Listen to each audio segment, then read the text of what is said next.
the next presentation. They're both from the Canadian International Bureau of Shipping, and their topic is going to be the introduction to IMO and port state control. Thank you. Thank you very much, everybody. First of all, I want to say it was a very pleasant evening last night, and especially the table I was on, we had a lot to discuss. It was very refreshing for me, sort of having been away from this for some time, because I used to be with Transport Canada, and a lot of the discussions were very familiar.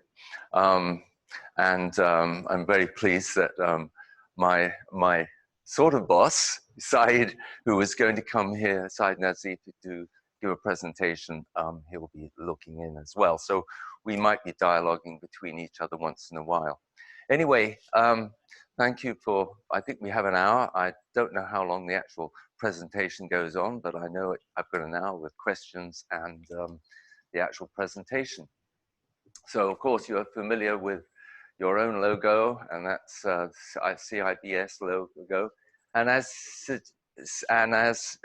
stated, IMO port state control is what we're focusing on, although I do bring in this kind of the work we do. I do flag state quite often, so but there's a real connection between it all.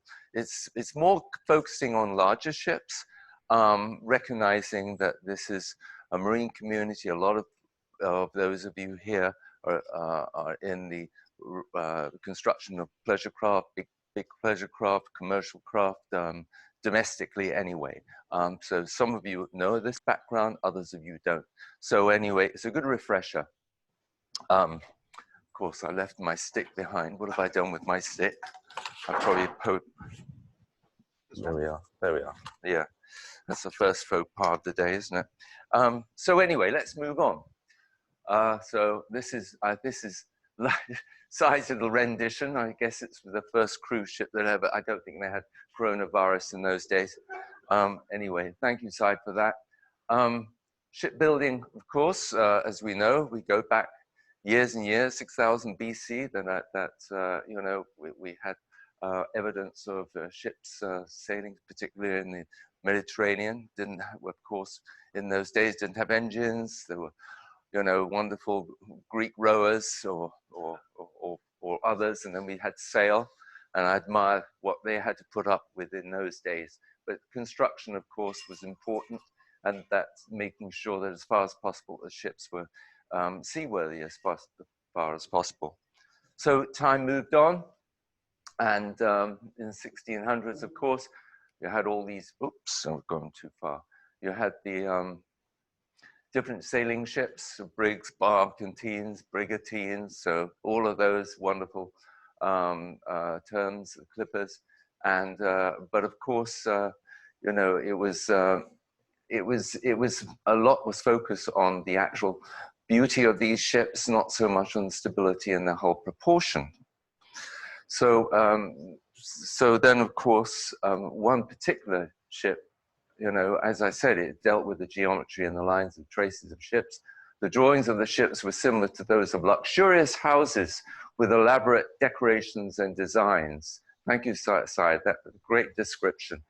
I've inserted a little of, I also inserted up here, this is the Barca, which is a typical, if you've ever been to Sweden and Stockholm, an incredibly preserved wooden example.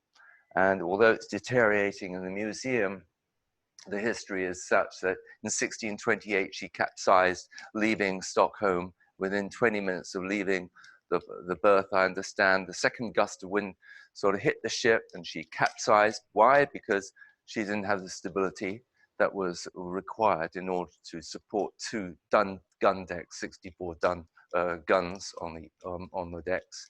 And there were 30 lives lost, and it sank. A huge embarrassment for King Gustav, who ordered the ship, and against the recommendations from the Dutch architects that this would not be a stable ship, he insisted it should be built, and he looked and he watched as the ship just sank after capsizing. But it was then raised, of course, about 30, 40 years ago. So and it's a wonderful example of a ship today. Anyway, I better move on. Then I need a bit of help with this because it's claimed that it was Pierre Bouget, who was an astronomer, really became interested in ship's architecture. All right, and there was an expedition to Peru to affirm that the Earth was indeed round. All right, so there was a lot of interest in the astronomy, and it was through Pierre Bouget who wrote La Traite du Navire. And if you want to break into this side, please do, because I haven't done my research. But I do understand the diagram, as everyone here does, I'm sure. So I won't bore you with the Meta-Center. But Meta-Center is, I understand, it was Meta-Centre, which is the French name, because that's where it all developed from. So, and the Meta-Center, of course, is vital for ship stability day to day, as we do diagrammatically, as we apply it, as you do. Another one of these nice well done side. I like this one, you know, sort of a post-piston marine diesel engine, I guess, because this is what came into being after the steamships came into being, and then it was taken over by using diesel-driven ships at the second half of the 20th century. I just remember being at sea I was with British India Steam Navigation Company, and of course we had the typical old Doxfords, which were probably operating in the same line. I just looked at a video the other day and I heard that sound of the Doxford, and I felt I was 18 again as a cadet, you know, very nostalgic.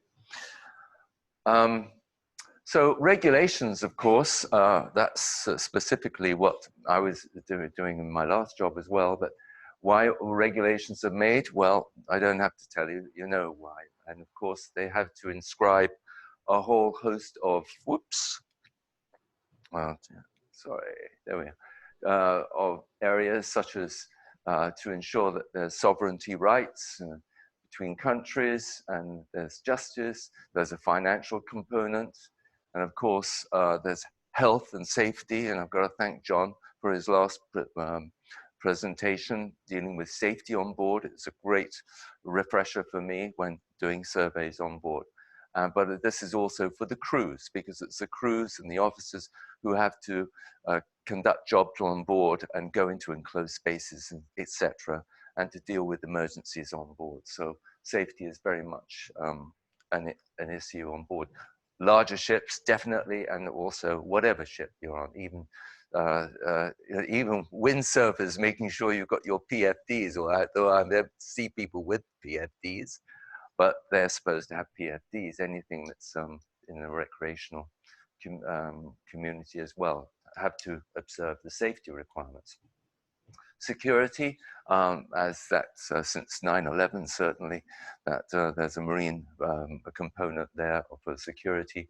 Pollution, yeah, under MARPOL, those 6 annexes dealing with pollution from ships and the protection of the marine environment. So let's just move on. So anyway, this all impacts the ships with respect to ship construction rules for navigation as well, and also for certification of individual crew members, officers, and engineers on board. So we go back in time. We all recognize this this classic photograph of the Titanic, and we all know that you question, if it wasn't for the history of this ship sinking, how long it would have taken before we got the SOLAS in being. But this ship, of course, the sinking was the cause for the SOLAS to come into being in 1914, and then it was modified 1929, 1948, 1960, 1974, so with the protocols, and the rest is history. So you know that. But it certainly was brought into being in the UK in 1914. So we know that shipping is international. It's just not one state. Well, the British Merchant Navy used to be the biggest in the world once upon a time in years gone by, but it is of an international nature now that we have flags of convenience, Marshall Islands, Liberia, and we have all the other countries in the world, and that's how we do our trade. And that's helped the globalization we enjoy today.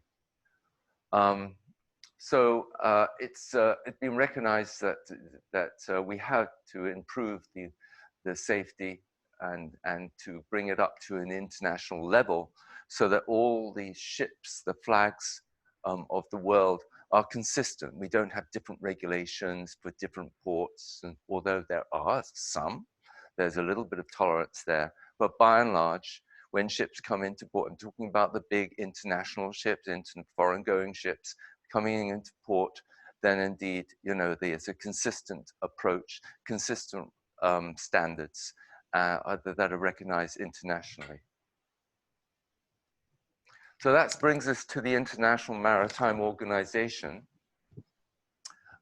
which came about in 1948 because of the United Nations developing all these or instituting these different agencies, depending on what the interests were, and the International Maritime Organization was the organization, of course, that we work with today to ensure that the ships of the world and there's conform to certain standards so that each nation can adopt these standards into their own legislation. So the United Nations system, as I said, Security Council, General Assembly, Economic and Social Council, the Secretariat, and that's when we come to the Trustee Council. This is when we deal with different agencies, and that's when we come down to the International Maritime Organization. But of course, I don't want to leave out the International Labour Organization. I'm not discussing that, but that really has an impact on seafaring as well, the standards that they should be conforming with. MLC 2010, of course, Maritime Labour Code. We have to make sure as flag and port state control inspectors that those standards are adhered to, which yeah, that's all part of port state control.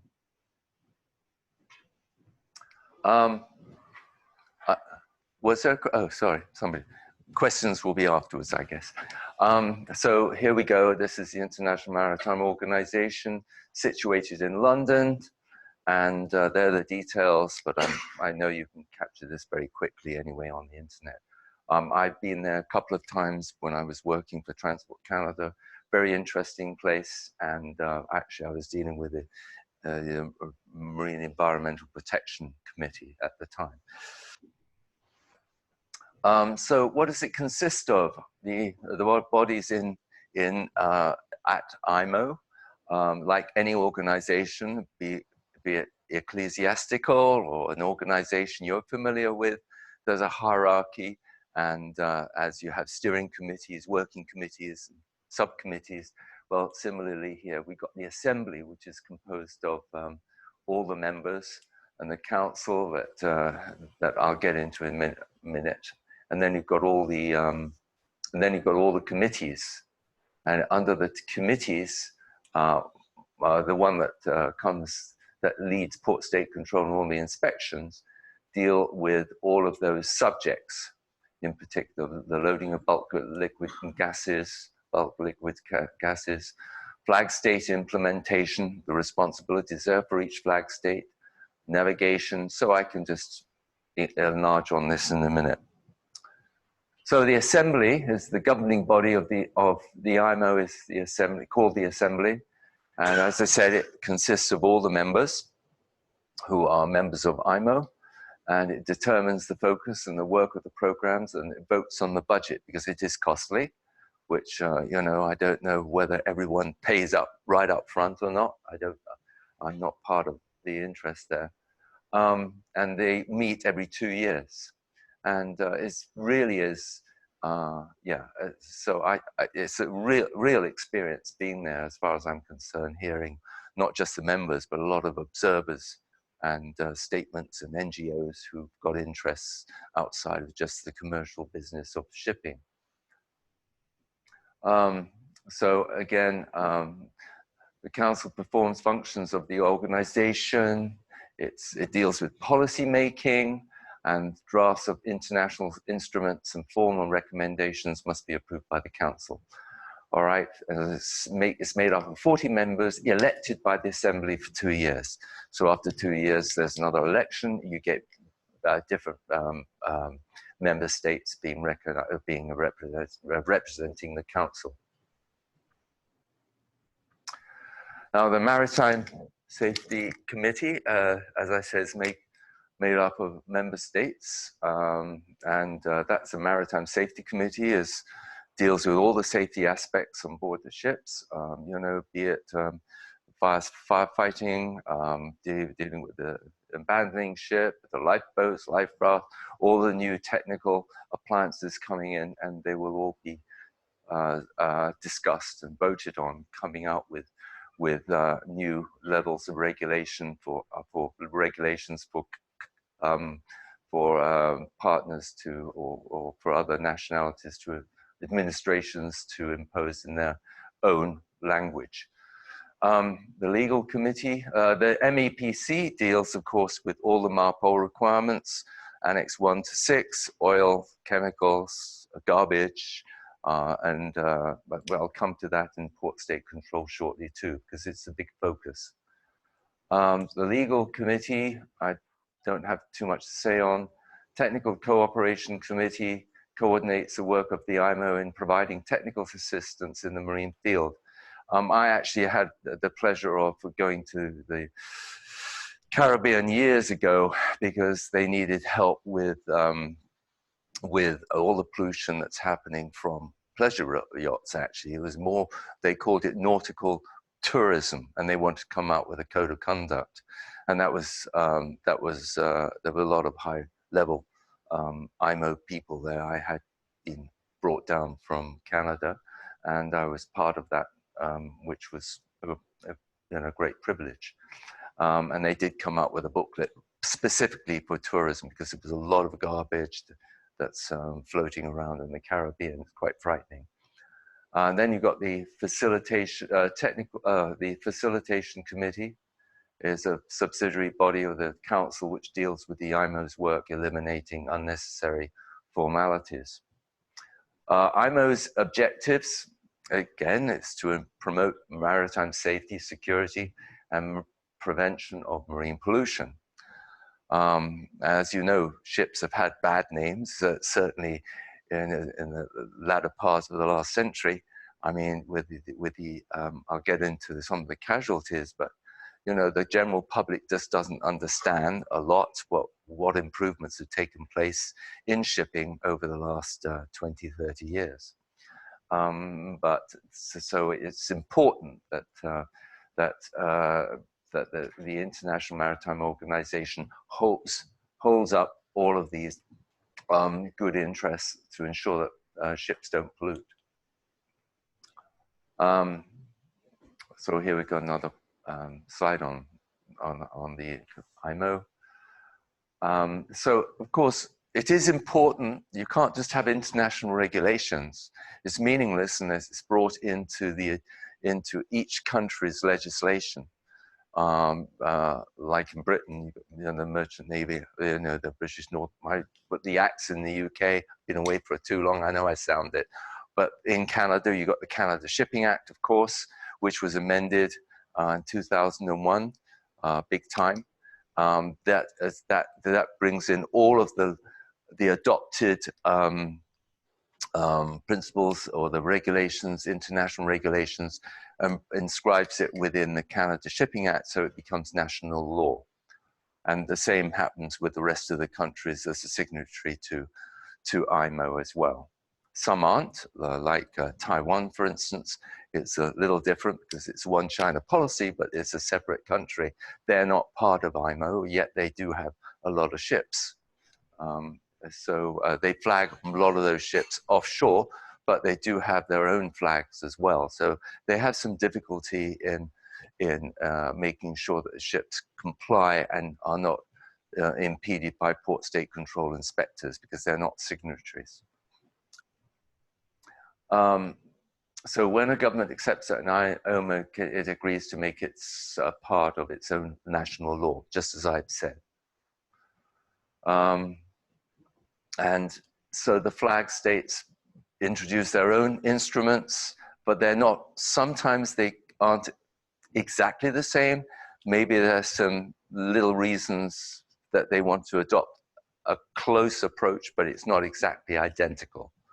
So there's some, so the administration must defend that if indeed it's a question by a port state control officer.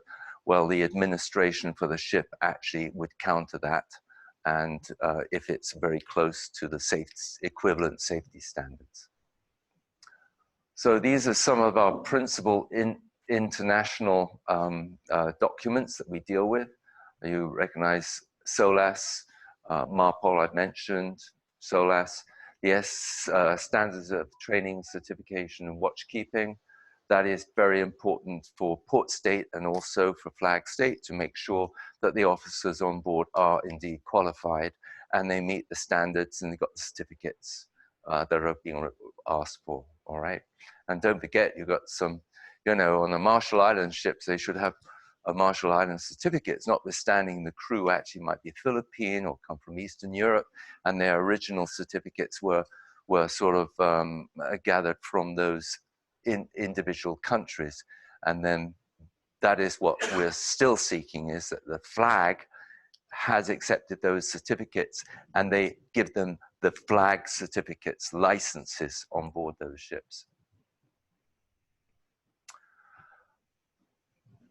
And so it's the government administrations must confirm that ships flying their flag complies with various international conventions related to safety, security, environmental protection, issuing statutory certificates to the vessel as well. And you know, if you're in the domestic world, there's certificates issued to ships as well, or different size. So Transport Canada certainly does that here for the domestic world. But internationally, again, those foreign vessels coming into Canada, those certificates should be not just, they shouldn't just be issued, they've got to be valid and they've got to have the full scope and match all the equipment on board the ship. They refer to the equipment, or indeed have the annual endorsements.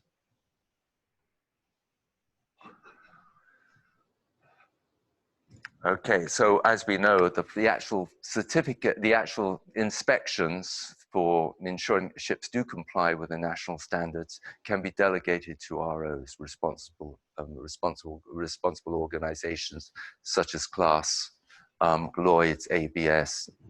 You mentioned them in the past, and that's something which has to be verified, that classification society, there's a statement, does represent that flag.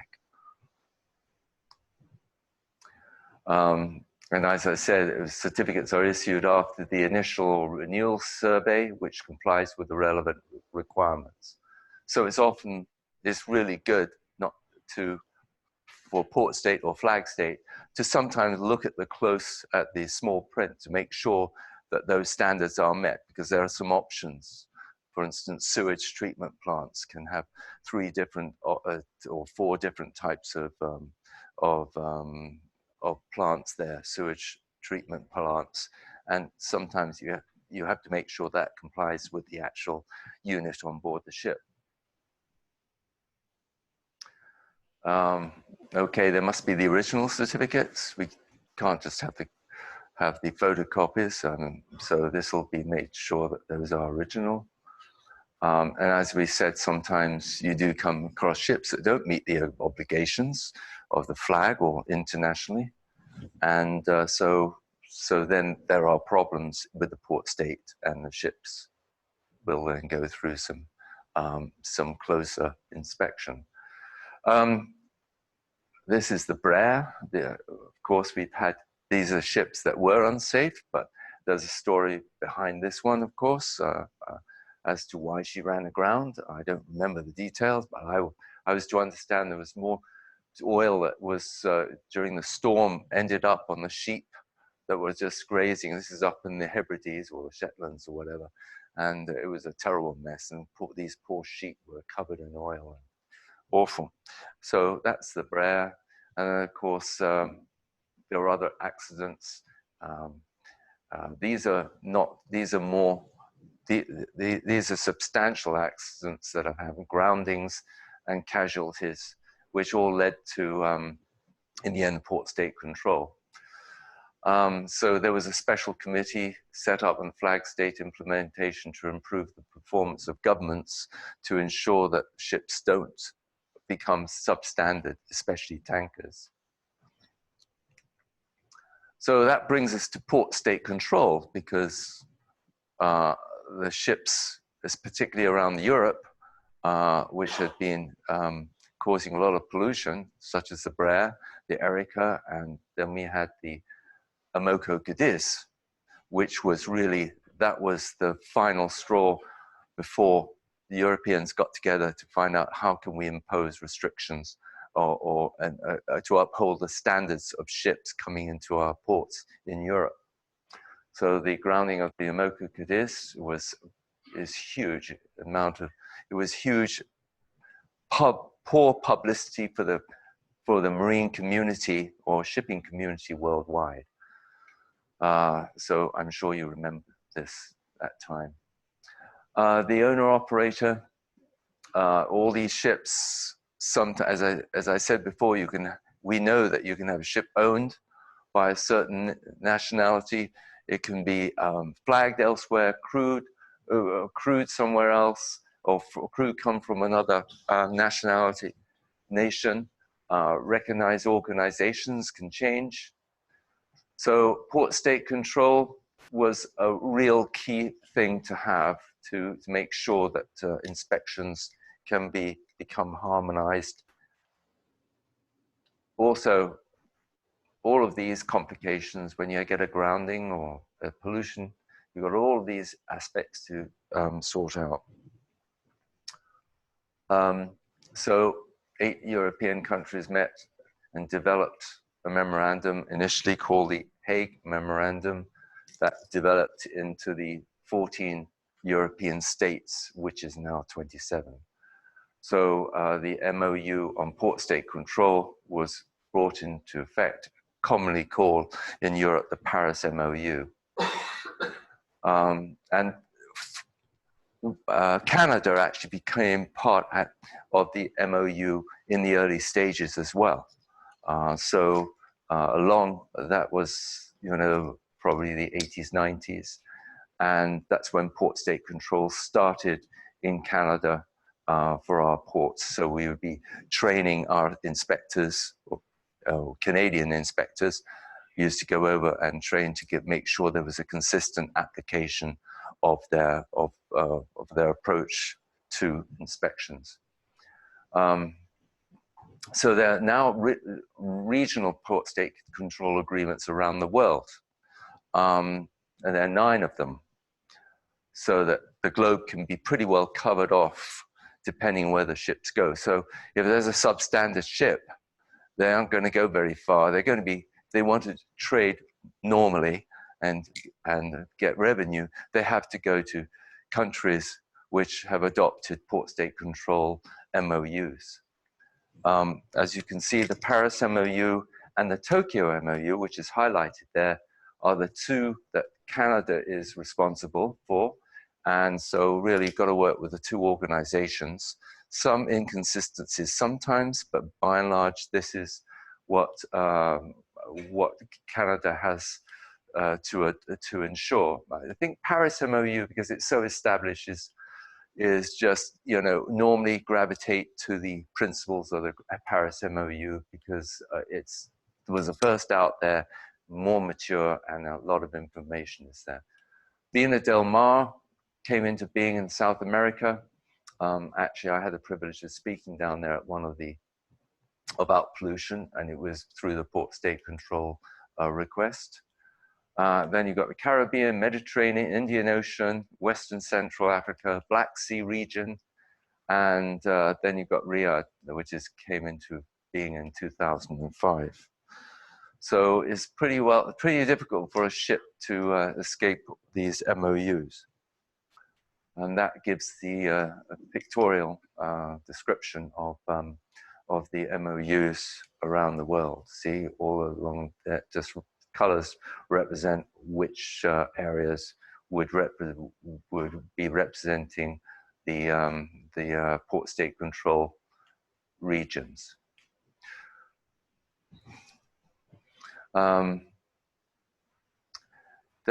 So what is port state control? It's a spot check on visiting foreign merchant ships, not a full survey. It's a sort of an audit. Port state control will go on board, and they don't necessarily go through the whole ship. They may be there for just for a couple of hours, all right, which I'll get into. They have to have grounds to go further if they were going to do a full-blown inspection on board.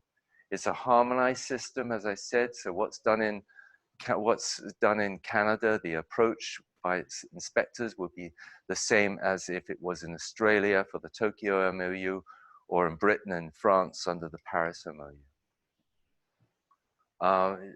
It's enforcing compliance where the owner and flag state have failed their responsibilities. So it's another area. Port state control will be the measure of how well the flag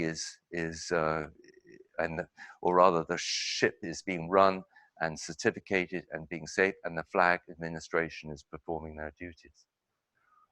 Requires deficiencies to be rectified if there is a substandard ship, or it can be detained, which that can lead to a ship falling into a sort of a blacklist, if you're a grey list or a blacklist. And finally, the ship can be refused access to the region if indeed it's that bad. So there are guidelines that are sent out that are followed with respect to the number of times a ship has not reached certain standards, and then she could be banned from the region, and it could be months, weeks, it could be months. It depends on how severe it is. I thought I put some of these up, just a classic sort of, this isn't today, this wasn't yesterday. Some years ago, these are photographs taken of some of the, there's a ship that's overloaded, of course.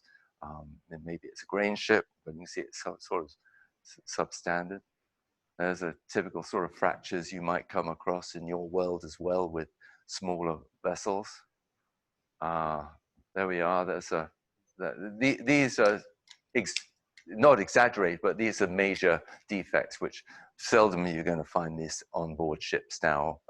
Not the ones I've been going on. Most of the ships I've been inspecting are around 5 years old. But to come across a 15-year-old ship is the ones I'm dealing with very seldom. That looks dodgy. The holes in the deck, of course. These are all extreme examples. There we are, that's all the dogs. See, they're missing the actual dogs around there, and often you find that this is so seized you can't ensure that the enclosures are tight. And here we go. I don't know exactly what this was actually, but you can see just looking at it, well, there's got to be something wrong here. I put this up as well because actually I got this from Taiwan when I was out there. But this is actually how they were boarding ships in Taiwan. I don't think you would be doing this here, and I certainly. So the standards, it was very interesting because I do a little bit of training out there. And it's very interesting, the ships you come across, it's like going back 40 years, you know, because they are not part of the MOU. And so, but I was very strict about boarding ships. This is a no, definitely. Useful websites, of course. Just clock into these websites. That'll give you a lot of information about if you're interested in the port state control, Paris MOU and the Tokyo MOU, which again, that's what Canada subscribes to. And of course, we want to eliminate substandard ships in the region. I think this is an old SAF Marine ship, actually, passenger ship, or British and Commonwealth ship years ago probably anchored off Falmouth. So what else do we do for the port state control? Well, as with flag state, I'm pushing that a little bit because really we do the same thing, but it's just captured at a different level. It's very important when the port state control comes on board, officer comes on board, he may just go through the certificates, everything's okay, and he'll leave the ship. Unless there's other cause, as I said, to go further. But the officer's certificates is important, making sure that all the certificates are there, that there are enough crew on board, the officers are on board. One ship I went on board, there was no mate. And I was told one of the mates, he was sent home. And I said, well, when you're sailing? Well, I'm sailing tomorrow. I said, well, what's going on? Oh, the second mate is going with mate. Well, I mean, that doesn't work, right? So numbers, safe manning certificate is important to juggle. Crew licenses and documents I've mentioned, issued by the Flag Administration. Ship certificates, you know, safety equipment certificate, that's the one I always gravitate to in the supplement. MARPOL, the International Maritime, the International Pollution Prevention Certificates, and the safety construction, so I can rattle on. Air pollution, of course, that's a big one, Annex 6 now. Crew certificates I mentioned, they've got added ones, other certificates such as ECDIS, that the ship's crews have been, a lot of it's focused on the operations. With a brand new ship coming here internationally, I'm concerned about the crew. Can the crew actually perform their duties on board? They haven't been on board the ship since the shipyard, only since the shipyard departure, and they haven't really got to know the ship as well as they should. That's what I'm concerned about with the new ship. But they should also have certificates for, say, GMDSS for the radio responsibilities, medical, security, who's in charge of medical or security. So these are, and also their own medical certificates, making sure they're fit to do their duties. Shipboard areas to inspect. Well, of course, before boarding, external hull, before going on board. Hours of rest and fatigue, that has been a very highlighted area recently with respect to under the ILO, or rather MLC convention, and also under the watchkeeping convention. I think, yeah, so that is very difficult to comply with sometimes.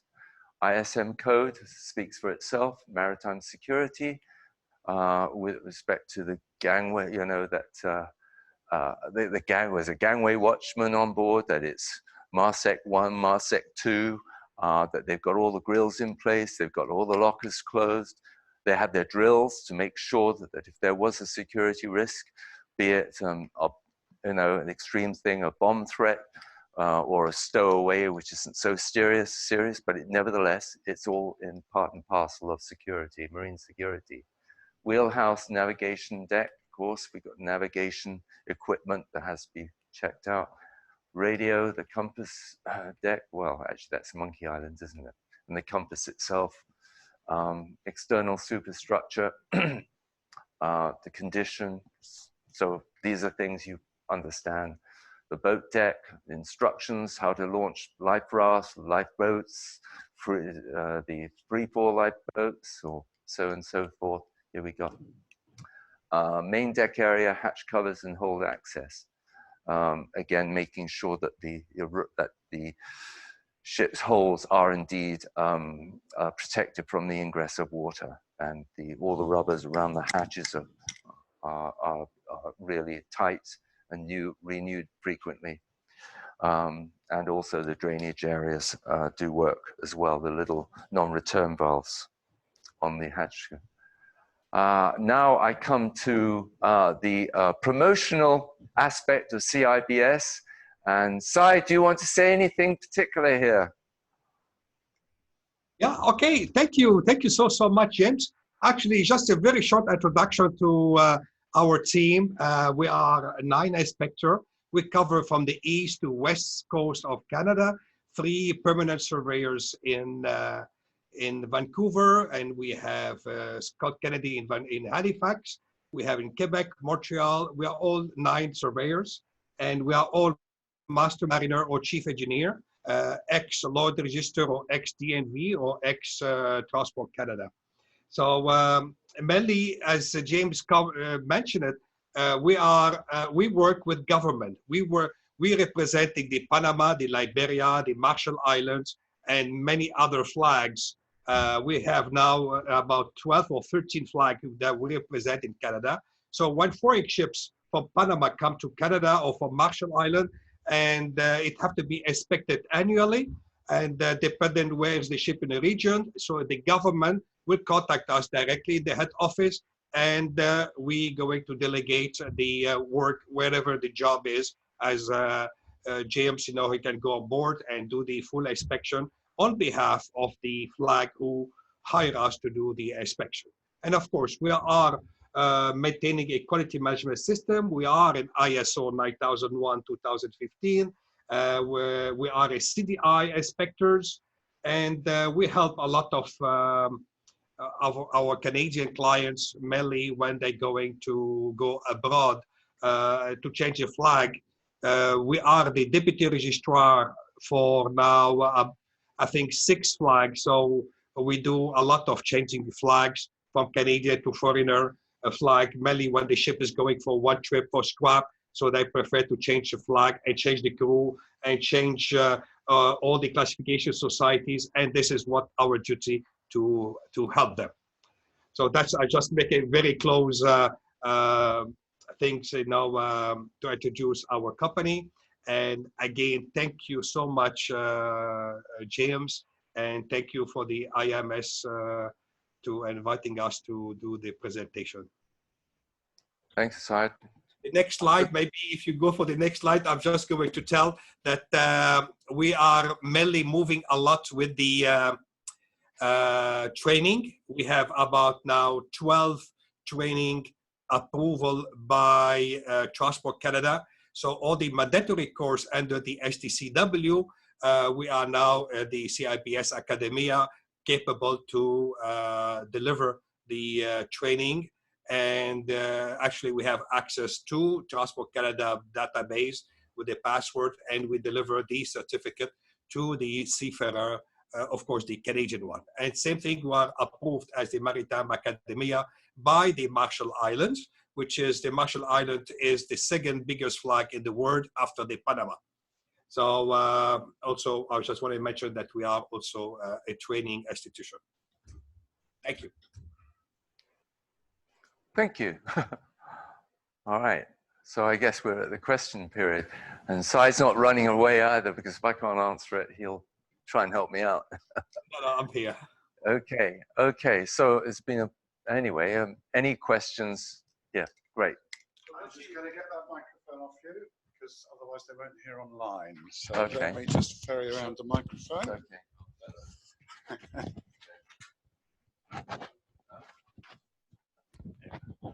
Okay, I was just asking, what do you find is the most common non-conformities when you do your inspections?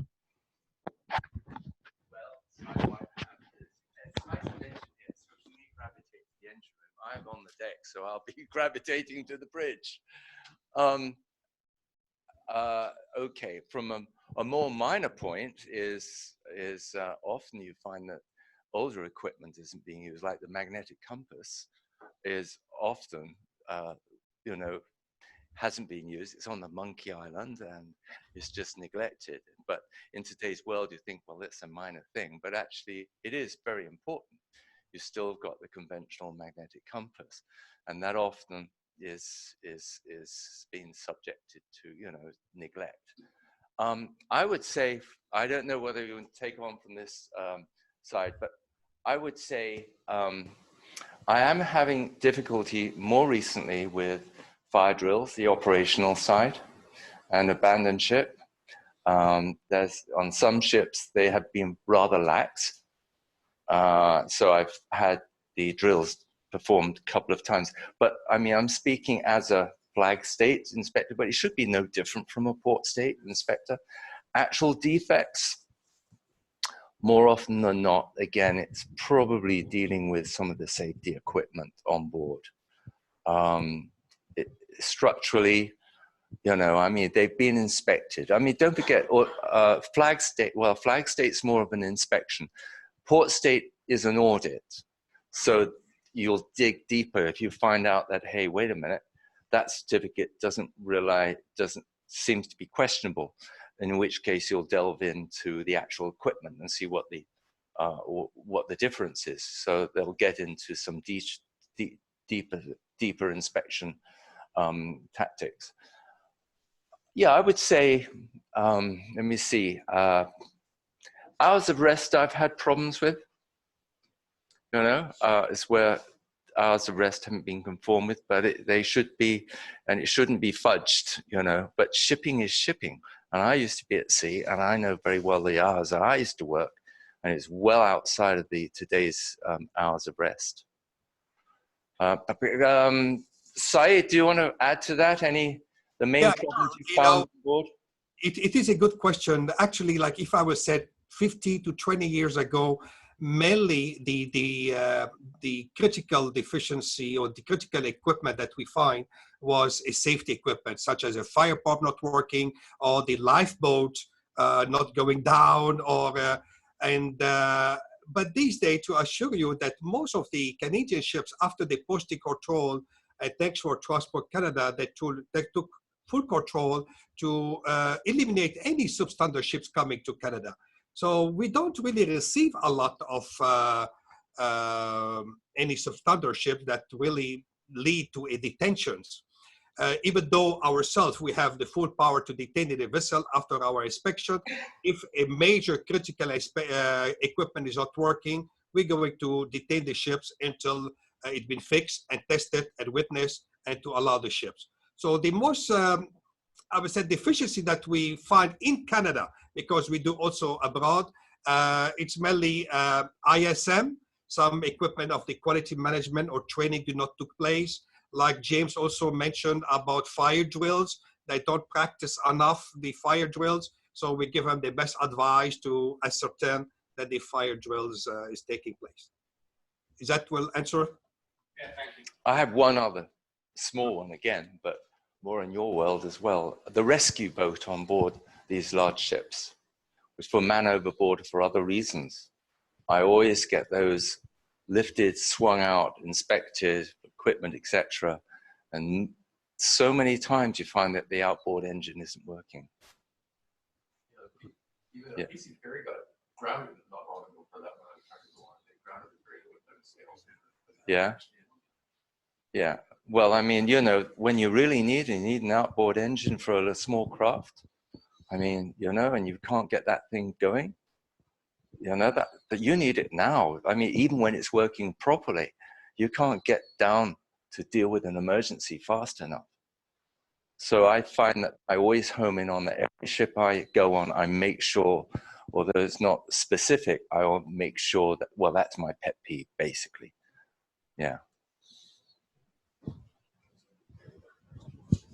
I was just wondering, in terms of, as an inspector for you're an inspector for the International Bureau of Shipping, is that what you are? Yeah, but we do work on the other flags, like Marshall Okay. Islands. So Okay. I go on board a ship from Marshall Islands. I am the representative. So I'm the administration. I'm just wondering what kind of sort of independence, or maybe I should say security of sort of tenure or whatever you have. Like if you're a government employee while you're acting for Transport Canada, you probably weren't overly concerned that you were going to get fired if you were too strict in the approach that you took to a ship. And I'm wondering if when you're acting for one of these other organizations, are you just sort of hired on a year-to-year basis and you could be let go at any time if they don't like what you're doing?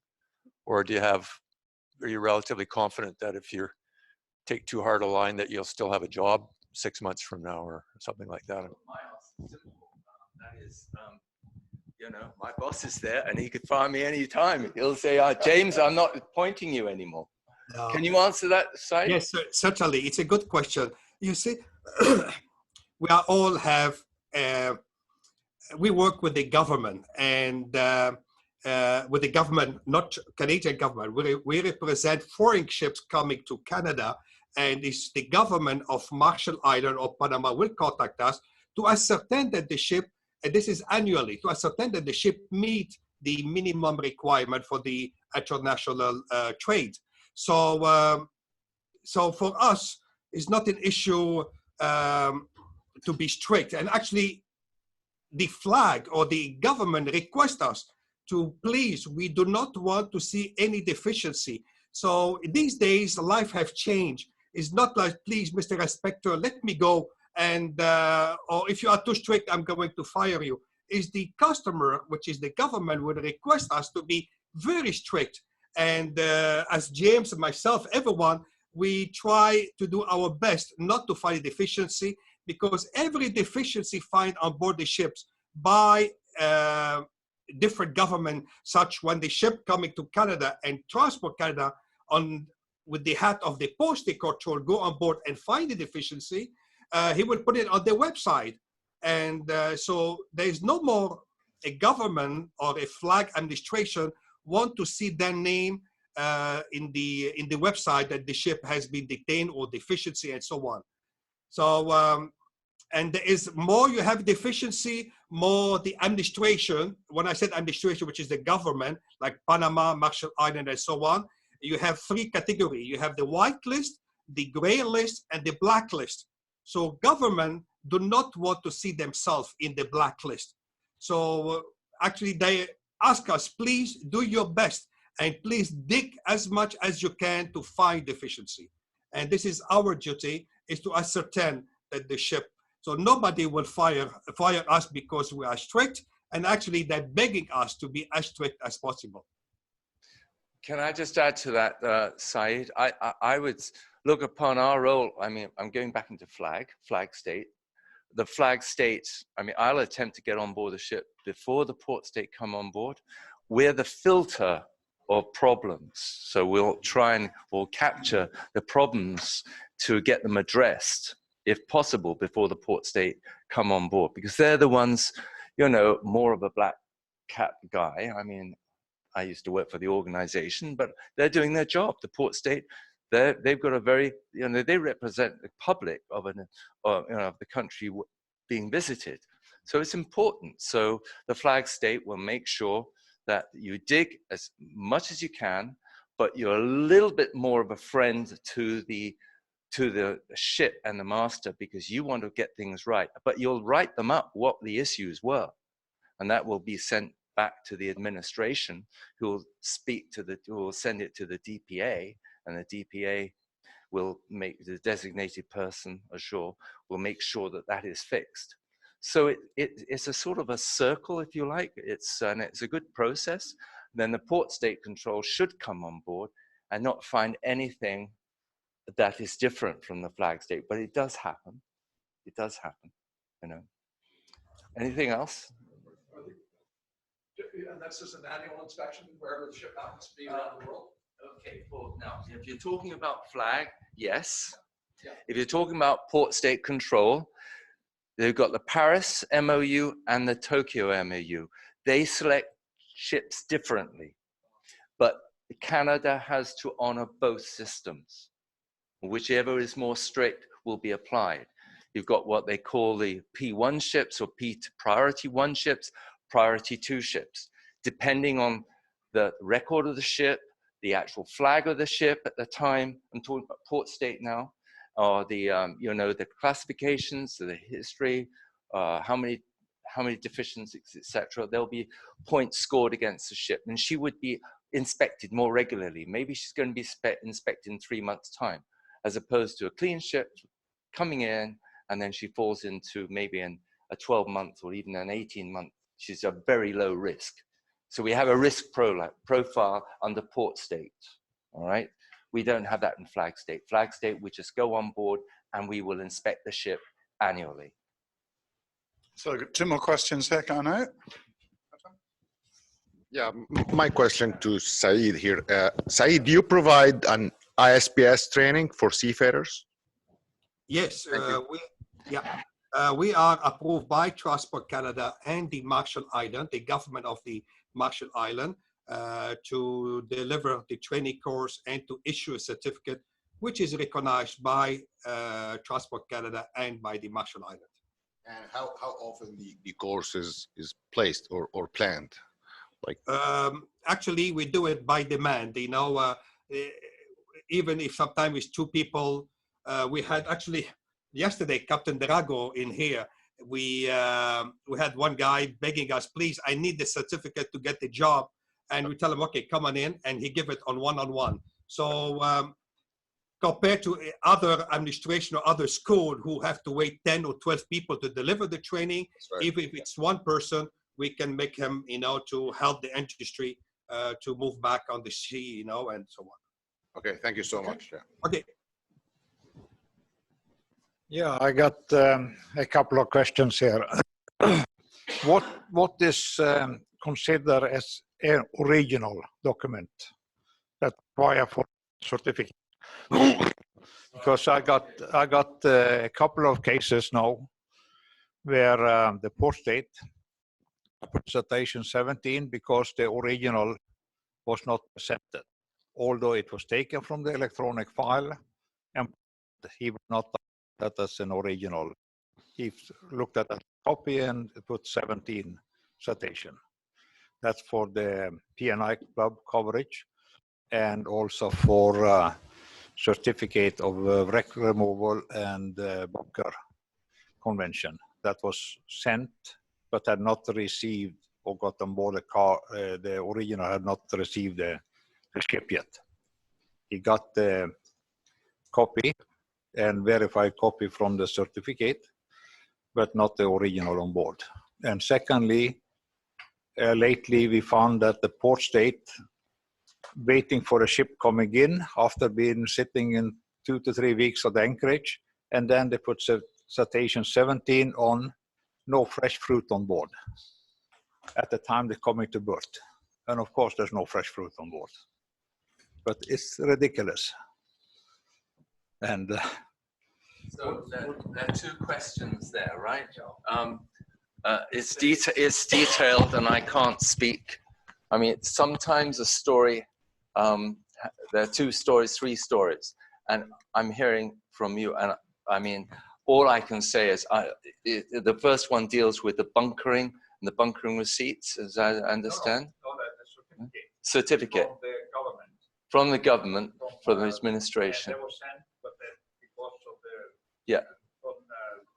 astray, it yeah. hadn't reached the ship.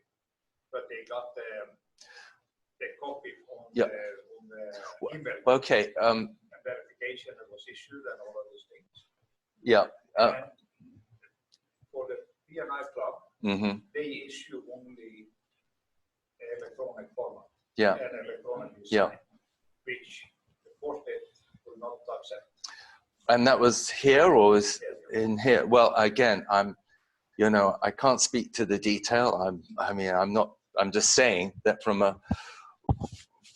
as far as I would see that this would be a letter from the administration somehow to cover this situation, saying that, you know, that that the administration is content with the process or the actual the letter that's being confirmed, or the copy, and that statement should really be satisfying the port state. But again, this is detail, and I don't think I could comment on the detail. I think, if I may, James. Sorry, Said. No worry. I think it's a good question, and I agree with the gentleman who asked the question. And also, your reply is correct. Like the Marshall Islands, Denmark, and many other administration have now accepted to have an electronic copy.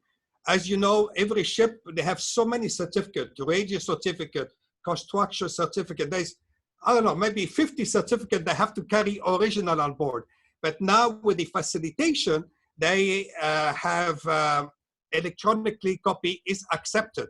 And as you mentioned, there is a letter and a circular. If you go on the Marshall Island example, there is a circular available, which I can share with the person who asked the question, that they said the Marshall administration accept for the ships to carry only electronic copy.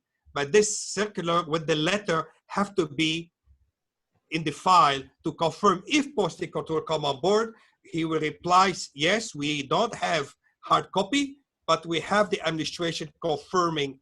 So if the posted control do not accept it, this is where we come and help the flag and the master to find a way to facilitate with Transport Canada. I say, listen, it makes no sense to write the deficiency, you know, Marshall Island accepted.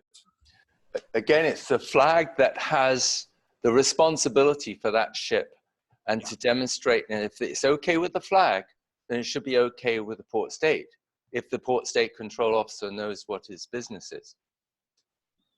It's the flag state that has the covering letter. As you said, they have the authority to say, this is our process under these circumstances. Yeah, I had to go on board and they endorse it as a certified true copy. So that's okay for me. Can hear. It just seems to be a new thing where Not here. some of the people that in the port doesn't fully understand what Yeah, well, Say can't hear. can't he? No, Okay. because I need to take Yeah, the microphone. yeah, oh, please take it. Sorry, I'm holding it. Yeah. But I can answer the second one. Sorry, the second one, because yeah, there have been ships that have run out of food, and they shouldn't. They should be accommodating the crew on board, and because it's not just that, it's got the ITF that was getting involved and other concerns as well. I was dealing with a situation like this once, but it was credible because the unforeseen circumstances. So to actually sanction a ship, that's judgmental. I would think that, you know, I can't speak for the actual officer, but I think that's unreasonable, my personal opinion. I had been on board a ship here with almost empty stores, but they were loading it that day. I was called down by the administration and they were coming on very quickly. this has happened a few times for me, the same. That is, they do have, one was basically that they got the new stuff on board, but they hadn't got time to sort out the older one, so there was something with spots of decay, and that was basically 17 because of that. Well, yeah. You know, Well, it sounds a bit hard to me. I mean, but you shouldn't get rotten stores, that's for certain, because you're paying for it, or the ship's paying for it. No, it was the new stuff was on board. It was okay, but the old one, they hadn't had time. Okay. It was occupied loading in the Yeah. stuff, so they hadn't had time to sort out the old one and taking it out. You know what those stuff that came. Yeah. You can't throw it overboard like they used to. No. Anything else, Said? Well, you know, this is part of the service that we, the CIBS team, offer. When you have an issue with the posting control that may be overpower, or this is the service we offer. Don't hesitate to call us, and one of us will get in touch with you, and we can go on board and see, like, for detention, as they mentioned that the ship was at anchor for 1 week or 2 weeks, he could have the chance to get the food on board, and the ship was detained for that. So that's something that we could, the part of our service that we help the industry, you know, to facilitate with the posting control. More for any more? Oh, one more. Last question. Thank you. I just wanted to share some comments to this gentleman's difficulties. Yes, there are certificates that need to be on board in original, but also the IMO has passed facilitation whereby photocopies or PDF copies authentically received are acceptable. In such cases, a copy of that the IMO legislation must be kept with the copy. Now, for example, some flags, as he said, Marshall Islands, and I know Liberia as well, do not issue original certificates.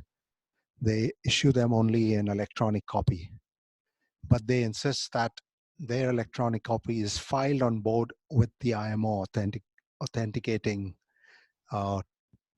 directive. So that must be kept in mind. P&I clubs have almost all discontinued issuing paper copies. All certificates are in electronic version. Most of them are also going into black and white so that there is no discrepancy of their certificates having to be in color print or in black and white print. A notable club that does this, I can say immediately, is the North of England. Their logo also is imprinted in black and white, and it is accepted. If you are in a situation where the surveyor is sticky, largely because he's not aware of this, I would recommend, sir, that you should get the correspondent in that port to immediately endorse a copy. Or even easier, get the club to send the port state officer the certificate directly. Or get the flag state to send that copy to the port state office directly. And you will save yourself a lot of time and grief. And now my question to James here is, you are serving what are essentially commercial registers, right? They're not really national registers. That's why you're contracted to provide services. How do you differentiate in your standard of inspections or audits between the various flags when you go on board?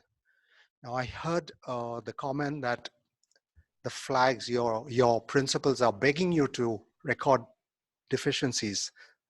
I would disagree with that. I think that would be bad business for you.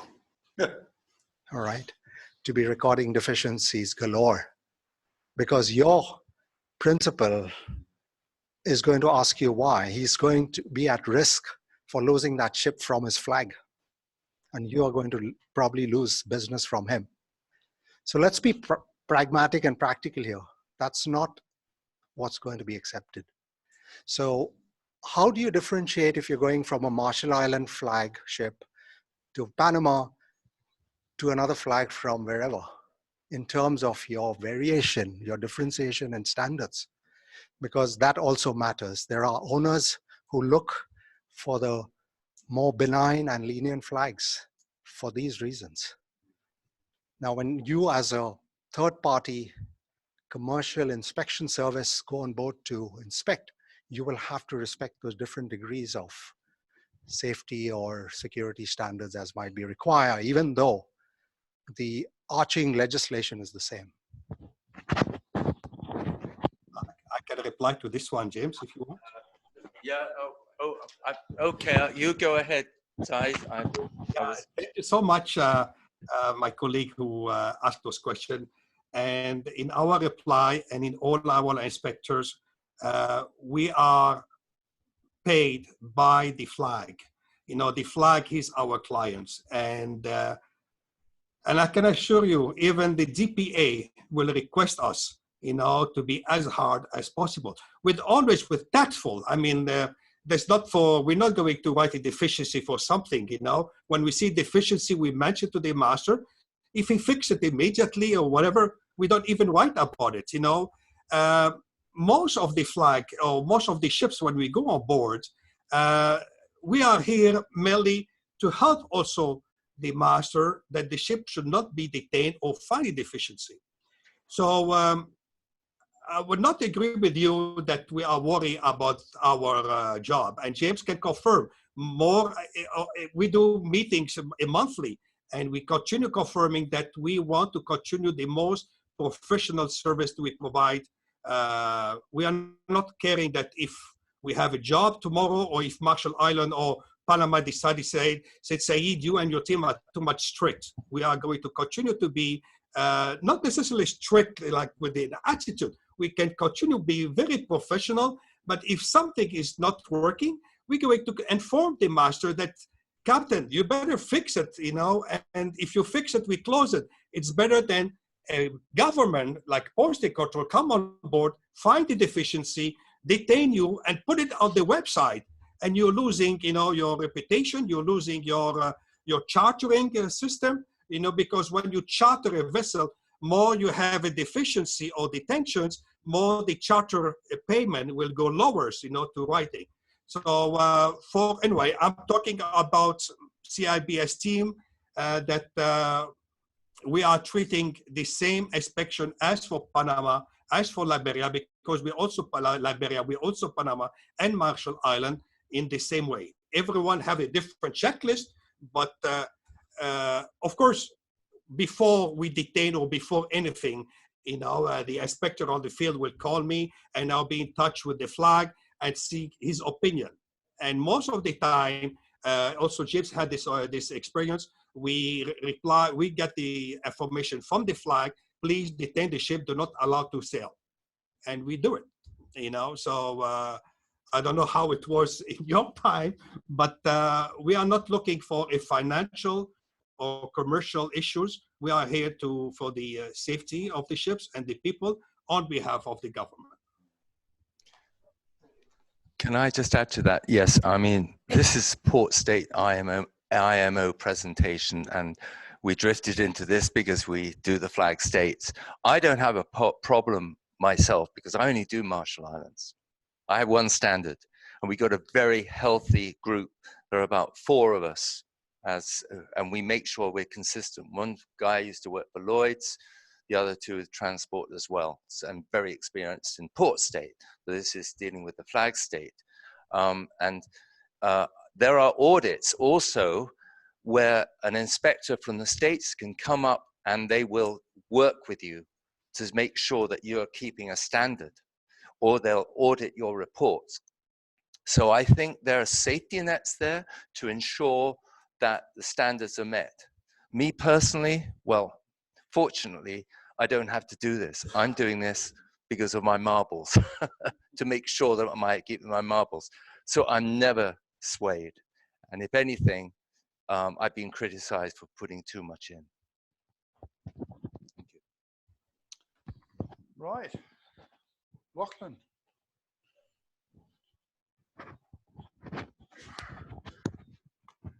I'd just like to take this time to thank you very much, both of you and Saeed, for your time and your presentation.